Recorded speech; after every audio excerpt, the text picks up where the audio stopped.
आइए देखते हैं इस चैप्टर का अब हम क्वेश्चन आंसर। सबसे फर्स्ट में है understanding the text. Understanding the text में जो क्वेश्चन आंसर्स दिए हैं उनको पहले हम सॉल्व करते हैं।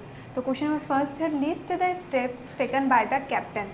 कैप्टन के द्वारा जो स्टेप जो कदम उठाया गया था उसका हमको एक सूची बनाना है, एक लिस्ट बनाना है, जिसमें 2 क्वेश्चन हमको दिए गए हैं। तो सबसे फर्स्ट क्वेश्चन देखते हैं, to protect the ship when rough weather began. जब खराब मौसम शुरू हुआ तो अपनी शिप मतलब अपने जहाज़ की प्रोटेक्शन के लिए, रक्षा के लिए उन्होंने कौन सा कदम उठाया था। तो आइए देखते हैं इसका आंसर क्या होगा। In order to protect the ship from rough weather the captain decided to slow it down, so he dropped the storm jib and left heavy mooring rope in a loop across the stern. ये RN होगा ना, stern.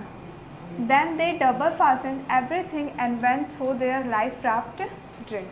तो जब उनका मौसम क्या हुआ था, बहुत ज़्यादा वेदर बैड हो गया था, ख़राब हो गया था, तो उन्होंने कौन सा स्टेप उठाया था। सबसे पहले वो कैप्टन ने क्या डिसाइड किया था कि वो अपने शिप को क्या करेंगे, स्लो करेंगे, मतलब धीरे करेंगे। उसके बाद उन्होंने स्टॉर्म जीप, ठीक है, वो जो तूफ़ान वाला जीप था उसको उन्होंने नीचे गिरा दिया और भारी मूवरिंग रूप, जो भारी मूवरिंग रस्सी था उसको तने के बार लूप में गिरा दिया। उसके बाद उन्होंने हर एक चीज़ को डबल फासन किया, मतलब दोबारा से उसको सबको क्या किया, बांध दिया। उसके बाद वे आगे बढ़े अपने लाइफ ड्राफ्ट ड्रिल की ओर, ठीक है। तो ये स्टेप थे जो उन्होंने क्या किया था, जैसे ही बैड वेदर या फिर रफ वेदर बिगेन हुआ था तो उन्होंने ये स्टेप उठाया था अपने प्रोटेक्शन के लिए। नेक्स्ट देखते हैं, to check the flooding of the water in the ship. Ship में फ्लूडिंग ऑफ वाटर, ठीक है, मतलब शिप में कितना पानी अंदर आ रहा था उसको चेक करने के लिए उन्होंने क्या कदम लिया था। Larry and hub started pumping out water. The captain stretched canvas and secured water proof hatch covers, RS होगा, covers across the गेपिंग holes. Larry और हब जो कि 2 क्रू मैन थे उन्होंने क्या किया था, पंपिंग स्टार्ट कर दिया था। पंप के थ्रू वो क्या कर रहे थे, शिप में जितना भी पानी अंदर आ रहा था पंप के थ्रू उस पानी को लोग बाहर कर रहे थे। जो कैप्टन थे उन्होंने कैनवस को फैलाया और वाटरप्रूफ हैच के द्वारा जो गेपिंग होल्स था उसको क्या कर दिया, उसको कवर कर दिया। When the 2 hand pumps blocked and electric pump short circuited, he found another electric pump, connected it to an out pipe and started it. उसके बाद क्या हुआ, जब 2 हैंड पंप, ठीक है, जो 2 हैंड पंप थे वो ब्लॉक हो गए और इलेक्ट्रिक पंप में क्या हो गया था, शॉर्ट सर्किट हो गया था। तो उन्होंने एक दूसरा इलेक्ट्रिक पंप को निकाला, ढूंढा और उसको आउटपुट पाइप, मतलब बाहर जो पानी जाने वाला पाइप था उसमें उसको जोड़ दिया और फिर वो वर्क करना, काम करना चालू कर दिया था। आइए देखते हैं नेक्स्ट क्वेश्चन क्या है हमारा। Describe the mental condition of the voyagers on 4 and 5 January. Voyagers, वो यहाँ पे वोयाजर्स कौन है, वो पूरी फैमिली जो कि शिप के ट्रैवलिंग कर रही थी, ठीक है, जो सी ट्रैवल कर रहे थे उनको यहाँ पे वोयाजर्स कहा गया है। तो हमको पूछ रहा है कि 4 and 5 जनवरी को उन वोयाजर्स मतलब उन फैमिली का मेंटल कंडीशन, मानसिक स्थिति क्या थी। On January 4, the voyagers felt relieved after 36 hours of continuous pumping out water. 4 जनवरी को क्या हुए थे, उन लोगों को थोड़ी राहत मिली थी। 36 घंटे कंटिन्यू लगातार उन लोग क्या कर रहे थे, पानी जब बाहर कर रहे थे तो 36 घंटे के काम के बाद उनको थोड़ी सी राहत मिली थी। They had their first meal in almost 2 days. उन्होंने अपना पहला भोजन लगभग से 2 दिनों के बाद किया था। Their respite was short lived. They faced dangerous situation on January 5. Fear of death loomed large. They were under great mental stress. ठीक है, जैसे कि बताया गया है कि उन्होंने अपना पहला भोजन 2 दिनों के बाद में पहली बार किया था। वो उनकी जो राहत थी वो शॉर्ट लिव थी, मतलब कुछ ही समय के लिए थी। उन्होंने बहुत डेंजरस मतलब ख़तरनाक स्थिति का सामना किया था जनवरी 5 को, और उनका जो डेथ था मतलब उनकी जो मृत्यु थी वो बहुत करीब थी और वो बहुत ही तनाव में थे, ठीक है, बहुत मानसिक तनाव में थे। तो ये कंडीशन है उनका 4 और 5 जनवरी का। आइए देखते हैं next question. Describe the ships in the narration of the event as indicated in the 3 section of the text. Give a subtitle to each section. अब हमको क्या करना है, स्टार्टिंग में ही हमने देखा था कि ये जो हमारा चैप्टर है वो 3 पार्ट्स में डिवाइडेड है। तो क्वेश्चन हमको कह रहा है कि हमको क्या करना है, इंडिकेट, संकेत करना है वो 3 सिचुएशन को और उसका एक टाइटल भी हमको देना है। तो देखते हैं फर्स्ट सिचुएशन क्या था हमारा सेक्शन फर्स्ट में, चीयरफुल जर्नी। उन लोग का सफ़र क्या था, बहुत उत्साहपूर्ण था, बहुत चीयरफुल था। The first section describe a peaceful journey from Plymouth England to 3,500 kilometer east of Cape Town, Africa. The narrator is relaxed and full of confidence. जो उनका सेक्शन फर्स्ट था जो कि था चीयरफुल जर्नी, उत्साहपूर्ण उनका जो सफ़र था। ये फर्स्ट सेक्शन के अंदर हमने देखा था कि उनका जर्नी, उनका जो सफ़र था वो बहुत पीसफुल था, बहुत शांत था। उन्होंने प्लाईमाउथ जो कि इंग्लैंड में लोकेटेड है, वहाँ से कैप टाउन अफ्रीका तक 3,500 किलोमीटर का क्या किया था, ट्रैवलिंग किया था। उसके बाद जो नरेटर हैं, मतलब जिन्होंने इस चैप्टर को लिखा हुआ है, जो नरेटर बहुत ही रिलैक्स थे, बहुत आरामदायक था उनके लिए ये सफ़र, और वो बहुत ज़्यादा कॉन्फिडेंस भी थे। ये था उनका फर्स्ट सेक्शन। सेकंड सेक्शन में देखते हैं क्या हुआ था। सेकंड सेक्शन है facing the wave. Second section के अंदर हमने पढ़ा था कि उन्होंने जो लहरों को क्या किया था, सामना किया था। As the weather deteriorated they faced gigantic waves, they took precautions to save themselves and struggle with the disaster. Second जो सेक्शन था वो क्या था, जब वेव एंटर कर लिया था, मतलब जब वेव लहर आने लगी थी, उन्होंने जब लहर का सामना किया था, वो जो वेदर था, मौसम बहुत ज़्यादा ख़राब हो गया था। उन्होंने एक जाइगेंटिक मतलब एक विशाल वेव का सामना किया था और अपने सुरक्षा के लिए, ठीक है, अपने आप को बचाने के लिए उन्होंने कुछ सावधानी भी बरती थी और उस डिसेस्टर, उस आपदा के लिए उन्होंने बहुत संघर्ष भी किया था।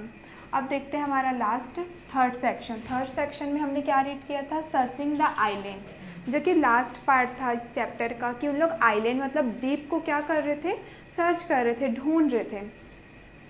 Finally, narrator realizes that wave walker is not stronger enough to complete the entire journey and then tries to find an island which he successfully finds and feels relaxed.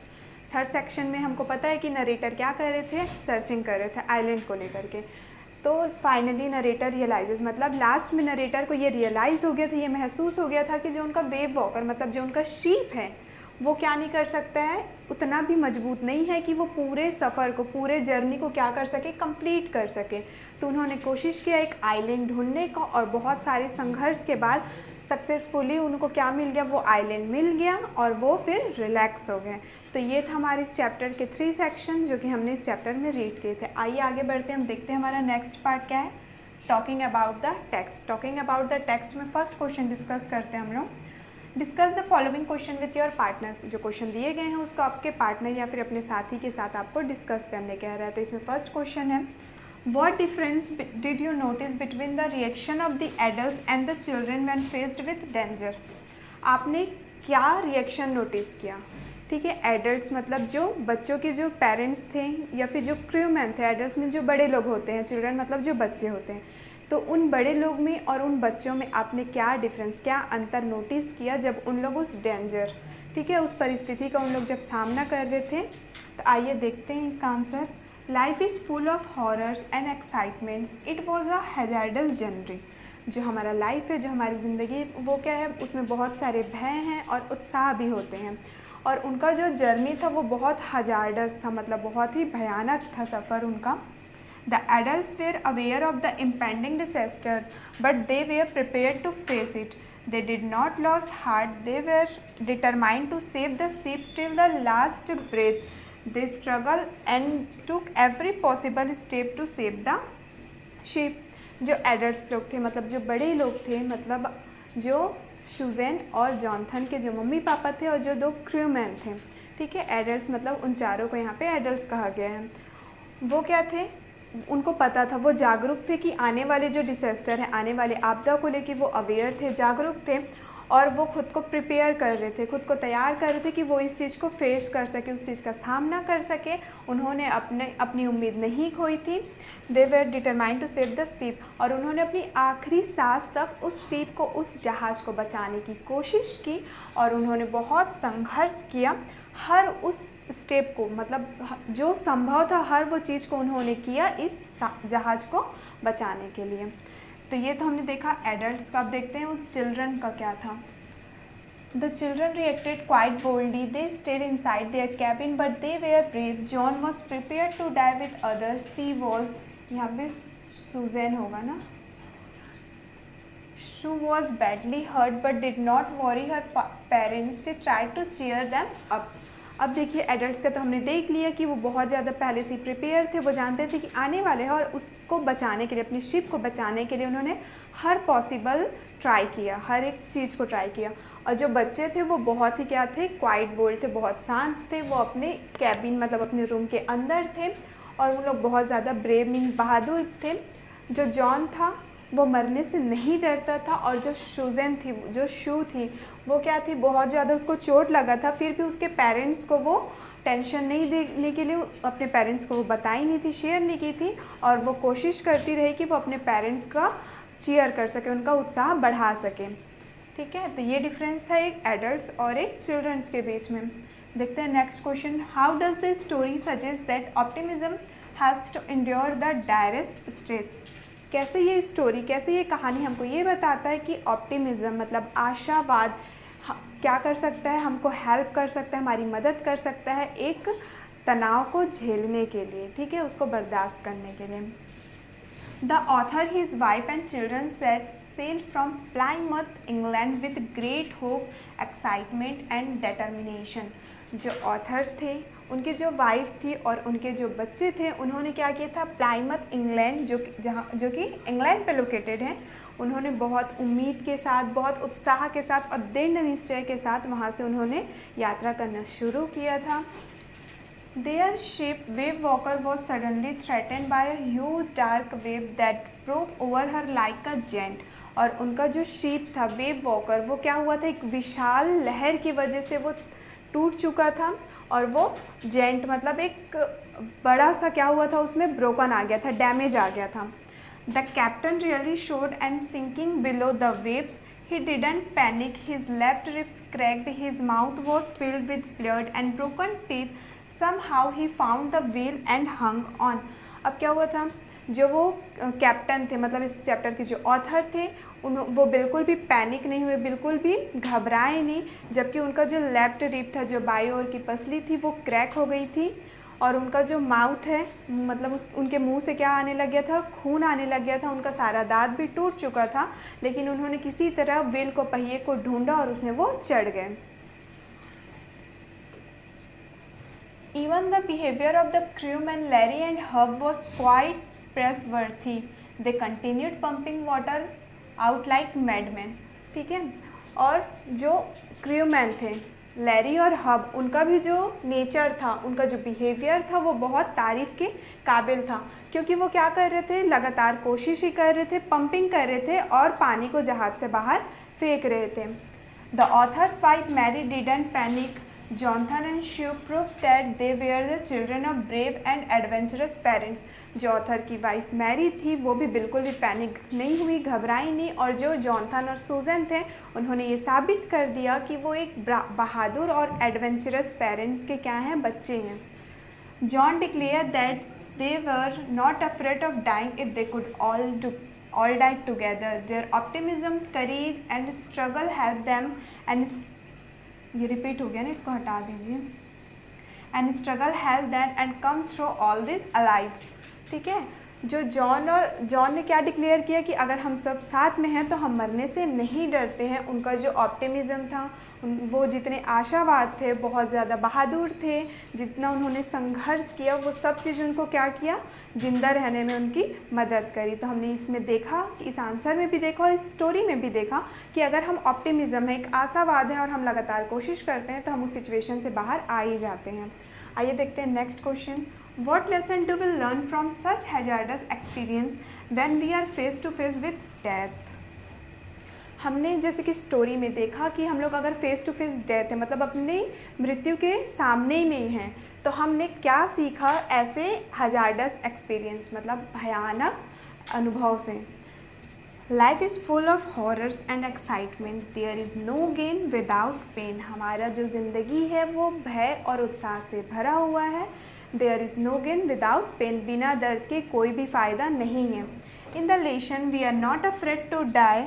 Gigantic waves and thundering storms brought untold sufferings and disasters for Captain's family.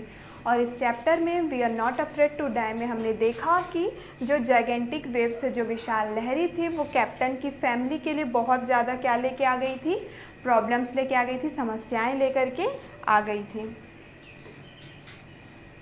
Such dangerous experience teach us to be fearless and brave. Hardship and accidents have to be faced boldly. A perfect teamwork help us to survive against such disasters. ठीक है, तो हमने अब देखा कि ऐसा जो dangerous, ऐसा जो भयानक जो अनुभव होता है वो हमको क्या बनाता है, फियरलेस मतलब नीडर और बहादुर बनाता है। हमारा जो मेहनत है और ऐसा जो एक्सीडेंट सडनली अगर हम लोग कुछ एक्सीडेंट फेस कर रहे हैं तो उसको हम लोग क्या कर सकते हैं, नीडर और बहादुर होकर उसका सामना कर सकते हैं। इसके साथ साथ एक परफेक्ट टीम वर्क मतलब अगर हम लोग एक टीम में काम करते हैं तो हम लोग आसानी से ऐसे आपदाओं का सामना कर सकते हैं। अब देखते हैं हमारा next question, why do you think people undertake such adventurous expenditures in spite of the risk involved. ठीक है, अब इसमें क्वेश्चन कर रहा है कि अगर लोगों को पता है कि ये चीज़ करने में इतना ज़्यादा रिस्क है फिर भी लोग वो काम क्यों करते हैं। जैसे कि इस स्टोरी में पता था ऑथर की फैमिली को कि अगर उन लोग सी ट्रैवलिंग करेंगे तो ऑब्वियस ही बात है कि उनको इतने सारे प्रॉब्लम्स को फेस करना पड़ेगा। उसके बाद भी उन्होंने क्या डिसीजन लिया कि वो ये सी ट्रैवलिंग करेंगे। तो क्वेश्चन हमसे यही पूछ रहा है, आइए देखते हैं इसका आंसर क्या होगा। The spirit to experience unique elements of nature, undaunted passion and willingness to accept challenges drive people who involve themselves in such activities are very well aware of the risk involved in them. ठीक है, ऐसे लोग जिनमें क्या होता है, nature मतलब प्रकृति के तत्वों को जानने का जिनमें इच्छा होता है और जिनमें बहुत ज़्यादा जुनून होती है, ऐसे चुनौतियों को जिन लोग क्या कर सकते हैं, एक्सेप्ट कर सकते हैं, उन लोग इस गतिविधि में, इस एक्टिविटी में शामिल होने से पहले वो अवेयर रहते हैं। उनको पता रहता है कि इस एक्टिविटी में जो वो कर रहे हैं उसमें इतने सारे प्रॉब्लम समस्याएं आने वाली, हम लोग जानते हुए ही क्या करते हैं, इसमें इन्वॉल्व होते हैं, शामिल होते हैं। But due to their passion and enthusiasm to do something unique and great, they willingly accept such a challenges. Also, their desire to be in the lap of nature and experience its beauty pushes them to such expeditions. और उनके जुनून की वजह से, उनके उत्साह की वजह से उन लोग क्या करते हैं, कुछ यूनिक, कुछ अनोखा और कुछ बड़ा करने का उन लोग सोचते हैं और ऐसे चैलेंजेस को उन लोग क्या करते हैं, एक्सेप्ट कर लेते हैं, मान लेते हैं। और उनका जो डिज़ायर होता है, उनकी जो इच्छा होती है कि प्रकृति की गोद में रहने की उनकी जो इच्छा होती है वो क्या करती है, उनके तरफ उनको पुश करती है, उनको ढकेलती है। ठीक है, आइए देखते हैं हमारा नेक्स्ट सेक्शन जो है थिंकिंग अबाउट लैंग्वेज। उसका फर्स्ट क्वेश्चन है, we have come across words like gale and storm in the account. Here are 2 more words for storm, typhoon, cyclone. How many words does your language have for storm? हमने इस account में मतलब हमने इस chapter में देखा storm और गेल मतलब आंधी और तूफान, और यहाँ पे कुछ और भी स्टॉर्म का मतलब दिया गया है, जैसे देख सकते हैं आप लोग टाइफून और साइक्लोन। तो हमसे क्वेश्चन कर रहा है कि आपके लैंग्वेज में स्टॉर्म को, ठीक है, तूफान को और क्या कहा जाता है। तो आंसर देखते हैं हम। Our language has the following words for storm. हमारे लैंग्वेज में, हमारी भाषा में स्टॉर्म को लेके बहुत सारे शब्द हैं, जैसे कि तूफान, आंधी, चक्रवात और झंझावट। तो ये जो वर्ड्स हैं ये हमारे लैंग्वेज के वर्ड्स हैं। देखते हैं next question, here are the terms for different kinds of vessels, yacht, boat, canoe, ship, steamers, schooner. Think of similar terms in your language. अब यहाँ पे कुछ जहाज़ का नाम हमको दिया गया है, देख सकते हैं, याच, बोट, कैनो, शिप, स्टीमर और स्कूनर। अब हमको बोल रहा है कि इसी तरह का हमको अपने लैंग्वेज में जहाज़ का नाम यहाँ पे लिखना है। तो देखते हैं इसका answer. Similar terms in my language for vessels which are use to travel or on water are. ठीक है, इसी तरह हमारे भाषा में जो जहाज़ का नाम है जो हम लोग वाटर मतलब जल यात्रा के लिए यूज़ करते हैं वो है नाव, नौका, जहाज और पॉट। अगर आप लोग के लैंग्वेज में अगर आपको पता है कि जहाज़ को आप लोग और कुछ भी बोलते हैं तो उसको भी आप लोग इस आंसर में ऐड कर सकते हैं। आइए आगे बढ़ते हैं, देखते हैं हमारा next question. Catamaran is a kind of a boat. Do you know which Indian language this word is derived from? Check the dictionary. आगे बोल रहे हैं हमको ये क्वेश्चन कि कैटामरन, ठीक है, कैटामरन क्या है, एक टाइप का बोट है, नाव है, और हमसे क्वेश्चन पूछ रहा है कि ये इंडियन लैंग्वेज में, ठीक है, हमारी जो भारतीय भाषा है उसमें से वो कौन से स्टेट से बिलोंग करती है। आप लोग अपना डिक्शनरी चेक करके बताइए। तो जो कैटामरन है वो कौन से लैंग्वेज से है, तो तमिल से। आइए देखते हैं इसका answer. Catamaran is a word derived from Tamil which means tired would. जो कैटामरन है वो एक तमिल लैंग्वेज का वर्ड है जिसका मतलब होता है एक बंधी हुई लकड़ी।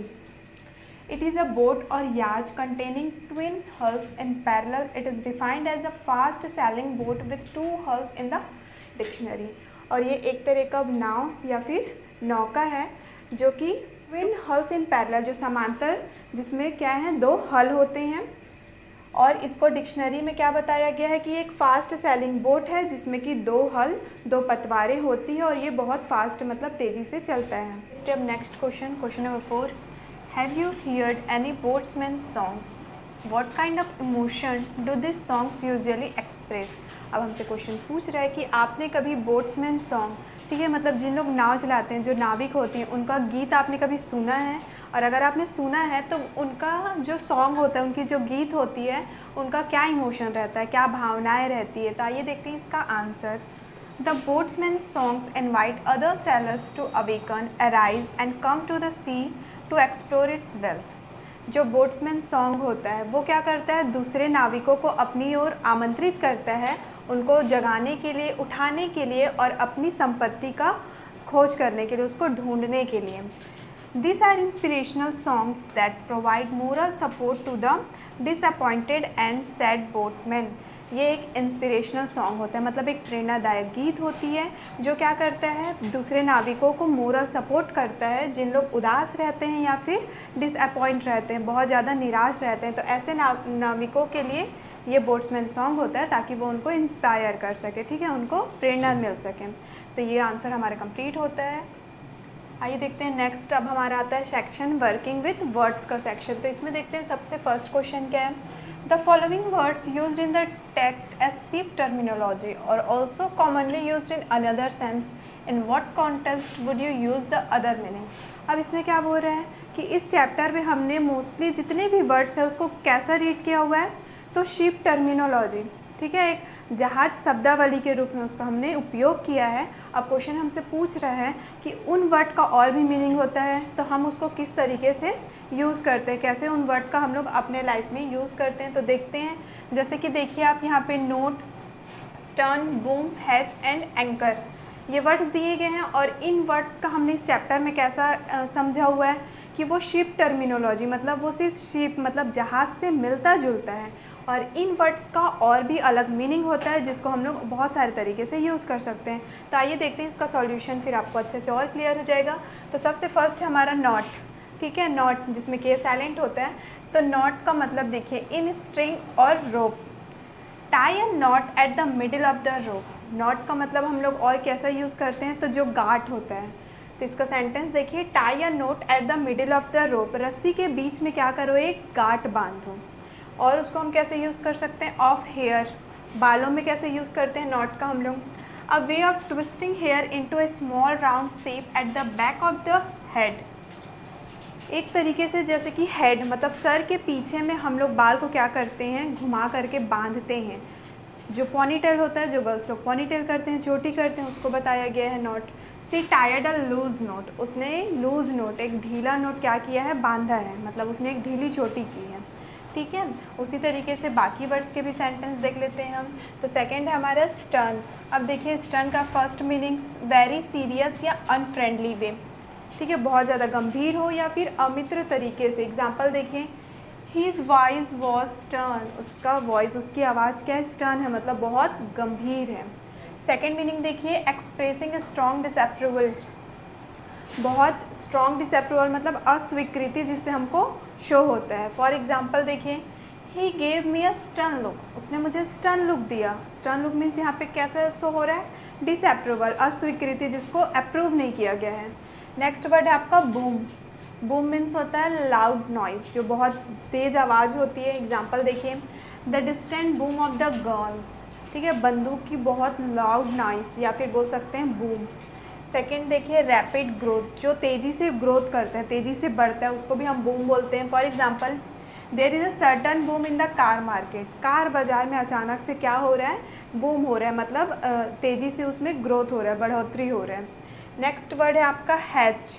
हैच का मीनिंग देखिए, to produce a young one, ठीक है, एक बच्चे को जन्म देना, hatch. Example, 4 chicks were hatched by the hen, एक हैन के द्वारा, एक मुर्गी के द्वारा क्या किया गया है, 4 बच्चों का जन्म दिया गया है। सेकेंड मीनिंग देखिए, एन एक्ट और इंस्टेंस। एक्ट या फिर इंस्टेंस को भी क्या बोलते हैं, has. For example, they hedged a plot against me, उन्होंने मेरे खिलाफ क्या किया है, प्लॉट हैज किया है। उसी तरीके से आगे देखते हैं, हमारा नेक्स्ट है वर्ड एंकर। एंकर तो आप लोग मोस्टली सुनते हैं, होस्ट ऑफ एन इवेंट, किसी भी कार्यक्रम का जो होस्ट होता है, मेज़बान होता है, उसको भी हम क्या बोलते हैं, एंकर बोलते हैं। एक और मीनिंग देख लेते हैं, a person who can be relied upon for support, एक ऐसा व्यक्ति जो कि हमेशा सपोर्ट के लिए, साथ देने के लिए क्या रहता है, तत्पर रहता है, उसको भी हम एंकर बोलते हैं। तो ये क्वेश्चन हमारा कंप्लीट होता है। ये देखते हैं second question, the following 3 compound words and in ship, what does each of them mean. हमको देख सकते हैं आप नीचे में 3 कंपाउंड वर्ड दिए गए हैं। अब कंपाउंड वर्ड क्या है अगर आपको जानना है तो आप स्पोकन के क्लासेस एक बार देख लीजिए। ये जो वर्ड्स गिवन हैं ये आपके कंपाउंड वर्ड्स हैं। तो कंपाउंड वर्ड जो हमको दिया गया है उसका मीनिंग हमको पूछा गया है, तो 1 बाय 1 इसको भी रीड करते हैं। सबसे पहले देखते हैं एयरशिप। एयरशिप का मतलब क्या होता है, a large aircraft that has no wings which is filled with gas that is driven by engines and lighter than air। एक बहुत बड़ा एयरक्राफ्ट, ठीक है, एयरशिप का मतलब देख रहे हैं ना, बहुत बड़ा एयरक्राफ्ट होता है जिसमें कोई भी पंख नहीं होता है, जो पूरे गैस से भरा हुआ रहता है, और वो किसके द्वारा चलता है, तो इंजन्स के द्वारा चलता है वो, और वो हवा से भी क्या रहता है, बहुत हल्का रहता है। ये होता है आपका एयरशिप। अब देखते हैं हम कि फ्लैगशिप क्या होता है। नेक्स्ट देखिए flagship, in the navy the main ship among the fleet of ship. Navy में, ठीक है, नेवी में जो मेन शिप होता है, जो मुख्य जहाज होता है, बहुत सारे जहाज़ों, फ्लीट मतलब होता है झुंड या फिर ग्रुप बोल सकते हैं, तो बहुत सारे जहाज़ों में जो मेन शिप होता है उसको हम लोग फ्लैगशिप बोलते हैं। लास्ट देखिए आप लाइट शिप। लाइट शिप किसको बोला जाता है, a small ship which stays in a particular place at sea and has a powerful light to guide or warn other ship.